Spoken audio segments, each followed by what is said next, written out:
21 দিন শেষ হচ্ছে, এর মধ্যেই আমাদের মিশরীয় ফার্মি মুরগির বাচ্চাগুলো ফুটে ফুটে বেরোইছে। দেখেন এগুলা সব আমরা এখানে নিয়ে এসে এখন ব্রুডিংয়ের জন্য আমাদের ব্রুডিং যেখানে করি আমরা যেখানে ব্রুডিং সেখানে আমরা নিয়ে যাচ্ছি। এখন এই বাচ্চাগুলোকে দেখেন, এই বাচ্চাগুলো একদিনের বাচ্চা, কিন্তু সাইজে বেশ বড় চনমনে। হ্যাঁ, আপনাদের একদম প্রথম থেকে শেষ পর্যন্ত কিন্তু এই ভিডিওগুলো আপনাদের দেখায়। দেখেন একদিনের বাচ্চাকেই ধরা কঠিন হয়ে যাচ্ছে।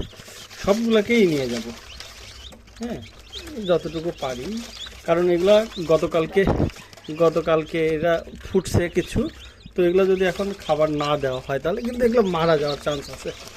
তো সুতরাং অবশ্যই আপনি খেয়াল রাখবেন যে ইনকিউবেটরে যখন বাচ্চা ফুটবে, একদিন পার হলেই আপনি বাচ্চাগুলো একটু শরীরে শক্তি আসবে, তখন আপনি এগুলোকে ব্রুডিংয়ের ওখানে নিয়ে যাবেন।